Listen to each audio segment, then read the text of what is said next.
talking to Fiona Bührer, and she is in Stellenbosch, South Africa. Hi, Fiona. Hi, Jessyca. It's so nice to be here. It's so nice to have you too. So I'm going to talk a little bit about the broadcast, and then we will be talking with Fiona about all kinds of things with Saxenburg wines as well as South Africa.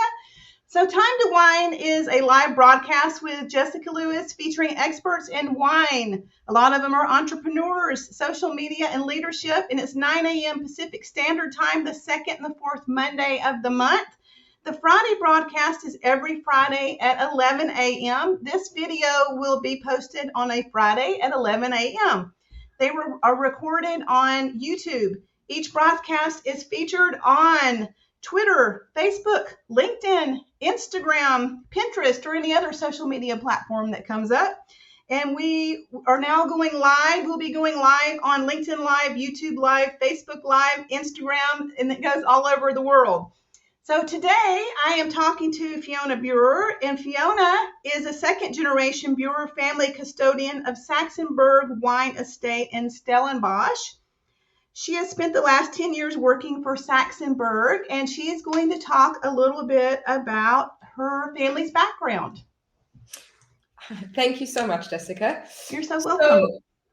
Yes, originally we are a Swiss family, and to be honest, my family has always been in the, if I can say, the alcohol business already back in Switzerland, but they're more on the schnapps side. And then my father always wanted to be in wine farming, and that was his big passion, and he actually studied enology. And he very much believed in South Africa, and he knew that there was going to be a change or a turn in South Africa. And then he traveled to South Africa actually with his with his brother, my uncle, and he studied at UCT. And then in 1988, he decided to actually look for a wine estate in South Africa, and he traveled all around South Africa looking. At the time, the wine region wasn't as big as it was now. And he traveled all around, and he didn't find anything that he loved. He says, it's like, sometimes you walk into a home and you immediately feel at home, although it's not your home yet. And he said it's the same feeling that he was looking for. And on his way to the airport, someone said, well, there's a wine estate you should look at. And he stopped on Saxenburg, and he said the moment he drove up, he knew this was the farm. And then they made an offer and bought it in 1989. And the first 2 years it was under management, and then they decided that we as a whole family would move there. I have 2 brothers and 2 sisters, but only one of my family members are involved, and that's Vincent. And so in the 90s, very turmoil time in South Africa, we then moved to South Africa and lived on Saxenburg. And Saxenburg at the time was a very derelict place, and they replanted, I would say, 90% of the farm at the time. At the time, it belonged to Anglo Alpha, which was a mining agglomerate in South Africa, and they were mining as well on Saxenburg. So Saxenburg had a lot of natural resources: silver, zinc, and predominantly granite. Thank God it's not worth it anymore to dig under the ground, because in South Africa the law is everything that's underground belongs to the government. But what is amazing about that is that all these natural resources, of course, give a very interesting terroir and soil. And so when they replanted, my father had the extreme foresight not to plant what was trending at the time, which was, of course, Chenin Blanc and Cabernet Sauvignon. But he did an analysis of the ground, and he said, you know what, I will plant what will work best for the terroir. And so he planted predominantly Syrah, which was not at all in mode or in trend in those years. And he planted nearly 7% of all the Syrah in South Africa at the time. It wasn't a lot, it's only 30 hectares, but that's how little, just in comparison, how little Syrah there was in the whole of South Africa at the time. And now our ward, the Polkadraai Hills, has become synonymous with Syrah. It's the perfect terroir for Syrah. So now we're, of course, rejoicing in that. And sorry. Go ahead. I'm sorry. I was going to ask you, I don't know if you said this, what was the original impetus to move to South Africa? I think honestly, because my father at the time believed, of course, he had bought the wine estate and he put it under management, and the management, I'm going to be very honest, didn't do a great job. And living in Switzerland, my father always and my mother always wanted us to grow up in a different country and experience a different, I would say, culture and life. And then they decided in 1991 they would pack their stuff and move over to South Africa. They're quite adventurous. Oh, that's nice. Yeah. And it became an ideal childhood for the five of us. That's for sure. It melted us together for life. I would say the five of us are best friends, and it definitely is that farm life that brought us together that way. So that was also, an amazing experience for us. Oh, that's so lovely. Okay, so do you want to talk a little bit about your vision? Right, you and your Vincent have a vision to showcase Syrah. Do you want to talk a little bit about that?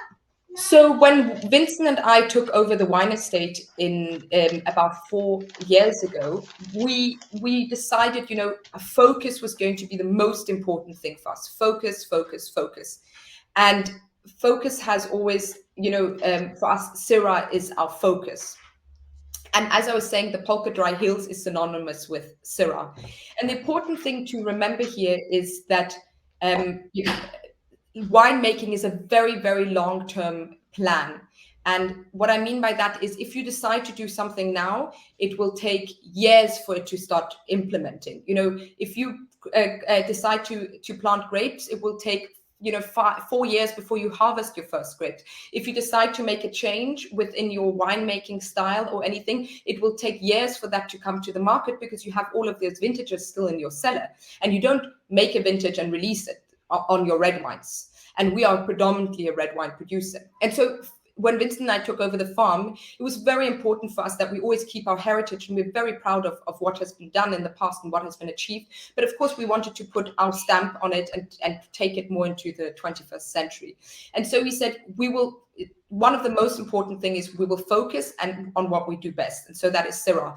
And back then it was still called Terroirs.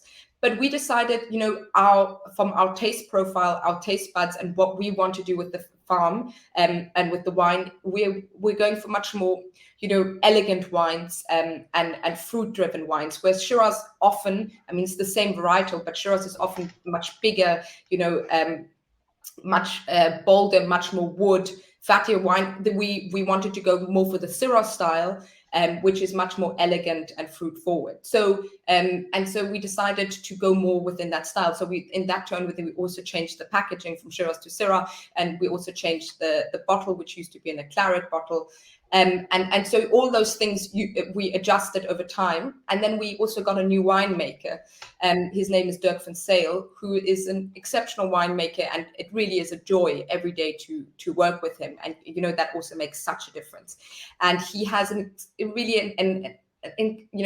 for me, I'm in awe of his talent for winemaking, and especially as well Syrah. So all of that, it got together, and the new vintages we are releasing, I can't tell you how excited I am about them, because they are second to none. And so saying about that focus, we always say, everybody knows what we do. We do wine. That's a given. Everybody knows how we do it. We work all year round in the vineyard, and then we harvest, and then we work in the cellar, and we work in wine. But the most important for us is not that we make wine. We need to make thought-provoking wine. And why I say that is our motto in life is Saxenburg Moments. And Jessyca, if you have a glass of Saxenburg tonight, and then you take a sip of that Saxenburg, you will stop for a second because it's a thought-provoking wine. And that second will have created a Saxenburg moment. And for Saxenburg, for myself, how incredible is it if you are able to touch a person's life, if just for a second? And that would be my biggest, joy or achievement if we could create that and create our Saxenburg moments with people all around the world. And I think that's one thing that when I originally fell in love with wine, I was working in Italy with Italian wineries. And I think the family history, all of the things that are in the wine, there's so much emotion and all kinds of history. There's so much in the wine that's so much more than actually a bottle a product wine. And so I really Absolutely. like what you're having to say about that. So do you want to talk a little bit about your packaging? You have new packaging and then the guinea fowl. Did I say that correctly? The guinea fowl, that's The correct. guinea fowl. Okay. So you've got new packaging, a new bottle, and then talk a little bit about the guinea fowl. So the guinea fowl has the packaging has only, I would say, I wouldn't say upgraded, but in a way, the guinea fowls have always changed, and the packaging has only adjusted to how the style of wine that we're doing. The guinea fowl has been the emblem since the start, and I think our label has changed probably 4 times over 30 years. But the 3 guinea fowls have always remained. And for us at the time, my father actually created that label because for him, everything is about symbolism, something we believe in very much. And when we moved to South Africa, the most of the labels were very much the French style. Instead of having a chateau on the label, you had a Cape Dutch style house on the label. So my parents at the time wanted to move away from that and create their own South African label. And there were guinea fowls all over our farm, which is unusual for most people. And so they chose the guinea fowl as their mascot, I would say. And then they always chose 3 guinea fowls on the label, and that has never changed. They've always stayed in some shape or form. And why 3 guinea fowls? Because we want to represent for us what 3 guinea fowls mean, what the 3 guinea fowls mean, what it means to make wine on a daily basis. And so one of the big guinea fowl represents the brain, and that's the intelligence you need to run a business and to survive in this world. The other big guinea fowl represents the heart, and the heart is the creativity that goes into winemaking, the passion that you need to run a wine estate. And the little one represents the soul, and that makes full circle. The soul always combines brain and heart. And that's why we always have the 3 guinea fowls. So even when Vincent and I took over, there was never a question of changing those 3 guinea fowls. They always remain with us. I'm very proud of that. And then you mentioned your dad was very symbolic as well. Mm-hmm. Exactly. My dad is very symbolic. Everything, if you go in Saxenburg, everything always has a meaning behind it. Nothing, no stone gets just put there without it. And now he's not really involved anymore on a daily basis. But Vincent and I, we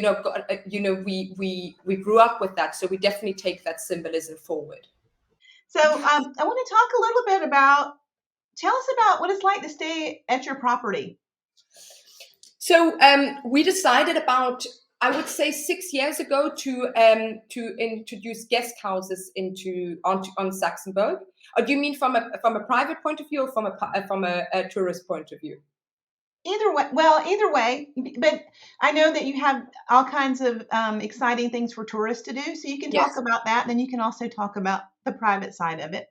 Okay, so from a tourist point of view, we decided about 6 years ago to install to have guest houses on the wine estate. So we have 4 different guest houses that we then completely renovated, and because it's on an old Cape Dutch style house, it's really beautiful with thatch wood. And one of the most incredible things about Saxenburg is that we lie on a hill, and so right in front of us is the Table Mountain, which I don't know, but it's very synonymous with Cape Town. And on the right and left, we're surrounded by the sea. So we have False Bay that you can also see from the farm, which is beautiful. And the sun goes down right there. So it's I probably would say it's one of the most extraordinary sunsets for me in the world. And then you also get that view from the guest houses. And we decided also, already back in the 90s, we have a huge block, 40 hectares of farm that we don't farm wine on, because we never compromise on quality, never. And that terroir is not ideal for wine. It's very sandy. So we decided to create a game farm. So we have zebras and wildebeest and springbok and fallow deer and all these things on there. And then we also created a lapa, which you can go in and you can have a safari tasting, and you kind of, because people always expect when they come to the Cape that they will have these animals, but as you can see, the elephant behind me, which I love, but there are no elephants where we are, and there are none of these animals. So we thought, it would be a nice experience to combine wine and a little bit of the South African wildlife. And then, of course, we have a tasting room, which is open 7 days a week, where people can have tasting, and we do a chocolate and wine pairing, and also biltong. Have you ever heard of biltong? No, I haven't. It's like a South African food. It's like dried meat, and you dry you from all kinds of different animals, and you dry the meat, and it's quite chewy but very tasteful. And so we did a pairing with that, and then you can just have a normal wine pairing. And then there's also a restaurant on the farm, so it's kind of an all enclosed, but it's very small. I mean, we are a family wine estate. And so I would say that's from a tourist point of view. From a private point of view, I mean, for me, it's the most idyllic place on the planet. I mean, I'm so happy and privileged to call it home. Talking about, I have, my 3 kids run around all day long, and they couldn't be happier on their quad bikes and on the horses, running and enjoying life, and having, an ideal childhood, which is wonderful. And for me, the offices are on the farm, so I go from my private house to the offices, and you kind of, and then I walk through the vineyard every evening with the dogs. So you really you live this whole thing on a daily basis, and you can see how everything develops all year round, which is for me is ideal, which I love.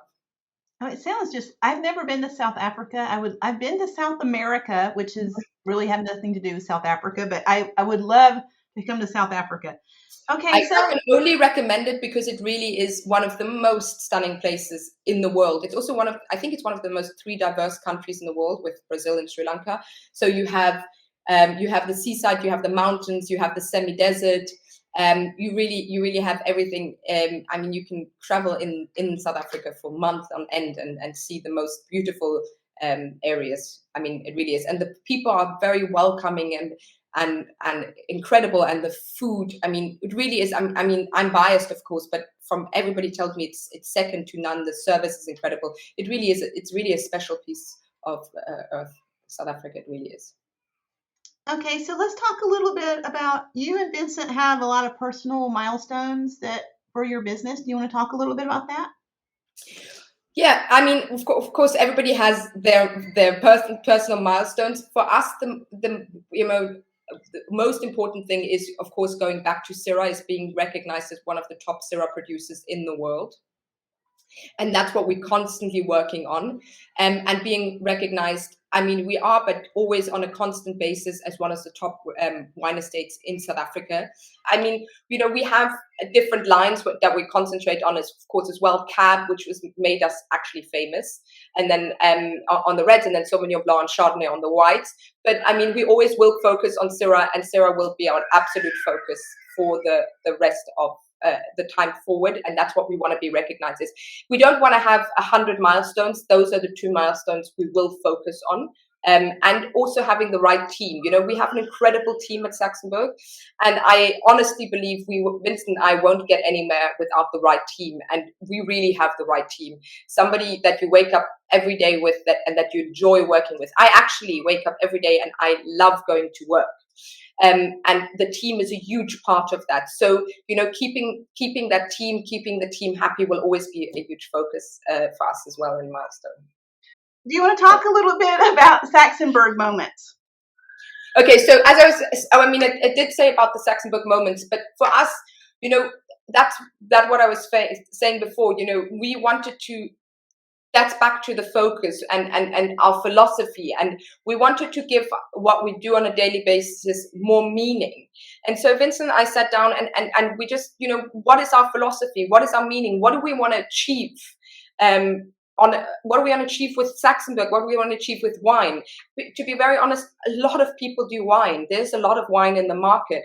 And so for us, we wanted to achieve something different with our wine. We wanted to, as I said, touch people's lives. I know, as crazy as that sounds, but we wanted to be able to achieve that, because wine creates so many moments. A wine comes with so many things, such as you sit down for a meal with friends and you have a great meal. It always comes with a great wine. You come down home from a long day of work. I can tell you after tonight and this screaming, I will have a glass of wine. And then, you have a long day of work, or you're with your kids all day, you have a glass of wine. You want to celebrate a special occasion, it comes with a wine. You want to, all these incredible things and not incredible things, what life is about, are all, often come with wine.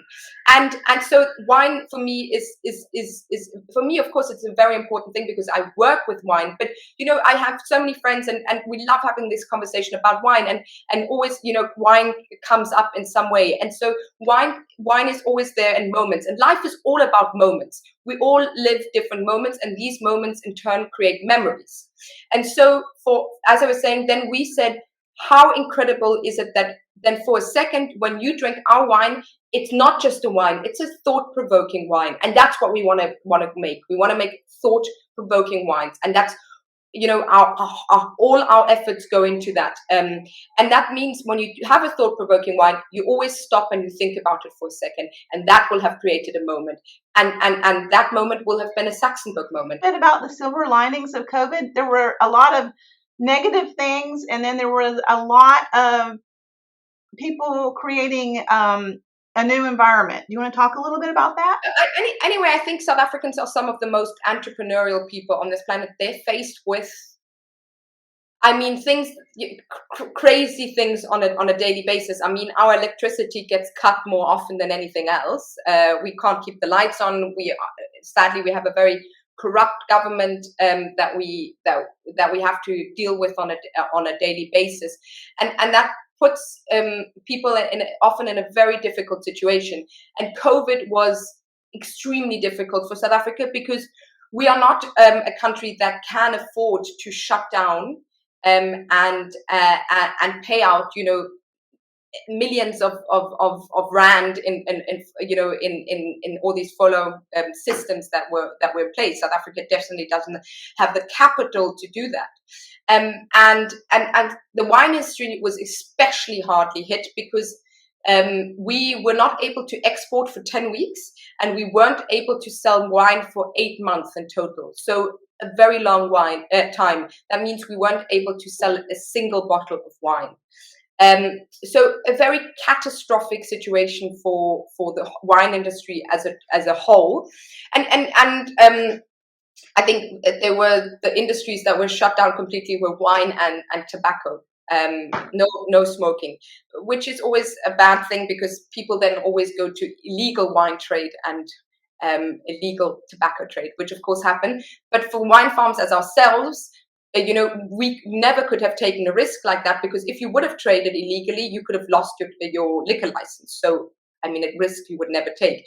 But of course, that has and the whole of South Africa, as I was saying, was thrown in a very difficult situation. We were thrown in a complete lockdown. We weren't given financial help for a lot of the people. So of course but I think with a lot of people, it created different opportunities for South Africans, and they are very entrepreneurial. I think, however, I'm going to be very honest, the negative side effects for the South Africans, especially, people a lot of South Africans live from hand to mouth. So they get, salaries on a weekly basis, and those salaries were taken away. So I'm going to say for that, South Africa, I would say, has had a much more negative effect than a positive. I don't think there is a big silver lining for the South African economy or people as such. For Saxenburg, there was a big silver lining.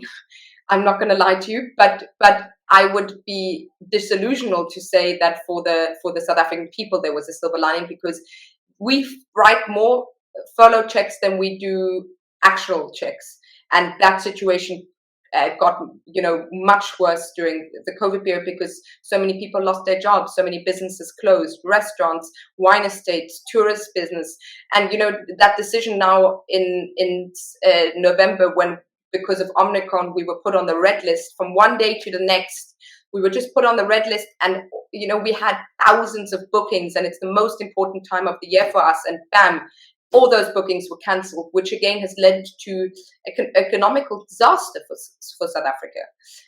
The silver lining for us, thank God, in this situation was that although we were put in a very difficult situation, because, I mean, if you can imagine, we weren't able to sell a single bottle of wine for 8 months, not one.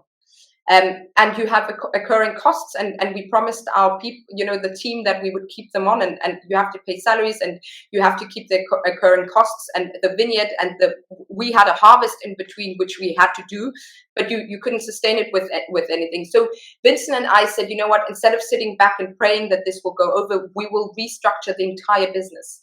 And that's what we did. And normally you never have time to restructure a business.